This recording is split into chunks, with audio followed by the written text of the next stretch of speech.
Assalamualaikum warahmatullahi wabarakatuh. Perkenalkan, saya Fazila Dwi Amanda, mahasiswi Universitas Muhammadiyah Sumatera Barat, jurusan Teknik Sipil. Kali ini saya akan menjelaskan tentang perencanaan bendung sebagai tugas dalam ujian akhir semester mata kuliah Irigasi dan Bangunan Air 2. Perencanaan bendungan irigasi. Bendung adalah suatu bangunan yang dibuat dari pasangan batu kali, bronjong atau beton, yang terletak melintang pada sebuah sungai yang tentu saja bangunan ini dapat digunakan pula untuk kepentingan lain selain irigasi, seperti untuk keperluan air minum, pembangkit listrik, atau untuk penggelontoran suatu kota. Menurut macamnya, bendung dibagi dua, yaitu bendung tetap dan bendung sementara. Bendung tetap adalah bangunan yang sebagian besar konstruksi terdiri dari pintu yang dapat digerakkan untuk mengatur ketinggian muka air sungai. Sedangkan bendung tidak tetap adalah bangunan yang dipergunakan untuk meninggikan muka air di sungai sampai pada ketinggian yang diperlukan agar air dapat dialirkan ke saluran irigasi dan petak tersier. Bendung sebagai salah satu contoh bangunan air mencakup hampir keseluruhan aspek bidang teknik sipil, yaitu struktur, air, tanah, geonetik, dan manajemen konstruksi di dalam perencanaan teknis strukturnya. Untuk mendapatkan struktur bendung yang tepat perlu dilakukan analisis dan perhitungan yang detail dan menyeluruh. Hal ini dikarenakan adanya hubungan saling ketergantungan dari banyak aspek dalam pelaksanaannya. 1. Jenis-jenis bendung. A. Bendung tetap. Bendung tetap adalah jenis bendung yang tinggi pembendungannya tidak dapat diubah, sehingga muka air di hulu bendung tidak dapat diatur sesuai dengan dikehendaki. Pada bendung tetap, elevasi muka air di hulu bendung berubah menjadi dengan debit sungai yang sedang melimpas, atau muka air tidak bisa diatur naik ataupun turun. Bendung tetap biasanya dibangun pada daerah hulu sungai. Pada daerah hulu sungai, kebanyakan tebing-tebing sungai relatif lebih curam daripada di daerah hilir. Pada saat kondisi banjir, maka elevasi muka air di bendung tetap yang dibangun di daerah hulu tidak meluber kemana-mana, karena terkurung oleh tebing-tebingnya yang curam. B. Bendung gerak atau bendung berpintu. Bendung gerak adalah jenis bendung yang tinggi pembendungannya dapat diubah sesuai dengan yang dikehendaki.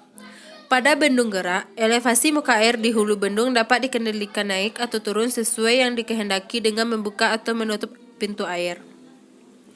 Bendung gerak biasanya dibangun pada daerah hilir sungai atau muara. Pada daerah hilir sungai atau muara sungai, kebanyakan tebing-tebing sungai relatif lebih landai atau datar daripada di daerah hilir. Pada saat kondisi banjir, maka elevasi muka air sisi hulu bendung gerak yang dibangun di daerah hilir biasa diturunkan dengan membuka pintu-pintu air, sehingga air tidak meluber kemana-mana, karena air akan mengalir lewat pintu yang telah terbuka ke arah hilir. 2. Pemilihan lokasi bendung. Dalam pemilihan lokasi bendung, hendaknya dipilih lokasi yang paling menguntungkan dari beberapa segi. Misalnya dilihat dari segi perencanaan, pengamanan bendung, pelaksanaan, pengoperasian, dampak pembangunan, dan sebagainya. Dari beberapa pengalaman dalam memilih lokasi bendung, tidak semua persyaratan yang dibutuhkan dapat terpenuhi, sehingga lokasi bendung ditetapkan pada persyaratan yang dominan. Pemilihan lokasi bendung didasarkan pada beberapa faktor, yaitu A. Keadaan topografi. Dalam hal ini, semua rencana daerah irigasi dapat terairi, sehingga harus dilihat elevasi sawah tertinggi yang akan diairi. Bila elevasi sawah tertinggi yang akan diairi telah diketahui, maka elevasi merku bendung dapat ditetapkan. Dari kedua hal di atas, lokasi bendung dilihat dari segi topografi dapat diseleksi. B. Keadaan hidrologi. Dalam pembuatan bendung, yang patut diperhitungkan juga adalah faktor-faktor hidrologinya, karena menentukan lebar dan panjang bendung serta tinggi bendung tergantung pada debit rencana. Faktor-faktor yang diperhitungkan yaitu masalah banjir rencana, perhitungan debit rencana, curah hujan efektif, distribusi curah hujan, unit hidrografi, dan banjir di site atau bendung. C. Kondisi topografi. Dilihat dari lokasi, bendung harus memperhatikan beberapa aspek, yaitu ketinggian bendung tidak terlalu tinggi. Bila bendung dibangun di palung sungai, maka sebaiknya ketinggian bendung di dasar sungai tidak lebih dari 7 meter, sehingga tidak menyulitkan pelaksanaannya. Trase saluran induk terletak di tempat yang baik. Misalnya, penggaliannya tidak terlalu dalam dan tanggul tidak terlalu tinggi. Untuk tidak menyulitkan pelaksanaan, penggalian saluran induk dibatasi sampai dengan kedalaman 8 meter.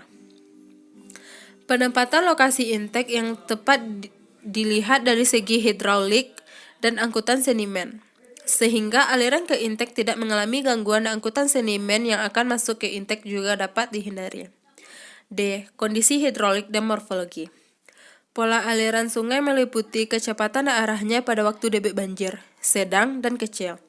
Kedalaman dan lebar muka air pada waktu debit banjir, sedang dan kecil. Tinggi muka air pada debit banjir rencana. Potensi dan distribusi angkutan sedimen. E. Kondisi tanah pondasi. Bendung harus ditempatkan di lokasi di mana tanah pondasinya cukup baik sehingga bangunan akan stabil. Faktor lain yang harus dipertimbangkan pula yaitu potensi kegempaan dan potensi gerusan karena arus dan sebagainya. F. Biaya pelaksanaan. Biaya pelaksanaan pembangunan bendung juga menjadi salah satu faktor penentu pemilihan lokasi pembangunan bendung. Dari beberapa alternatif lokasi ditinjau pula dari segi biaya yang paling murah dan pelaksanaan yang tidak terlalu sulit. 3. Bagian-bagian bendung. A. Tubuh bendung. Tubuh bendung merupakan struktur utama yang berfungsi untuk membendung laju aliran sungai dan menaikkan tinggi muka air sungai dari elevasi awal. Bagian ini biasanya terbuat dari urung tanah, pasangan batu kali, dan bronjong atau beton.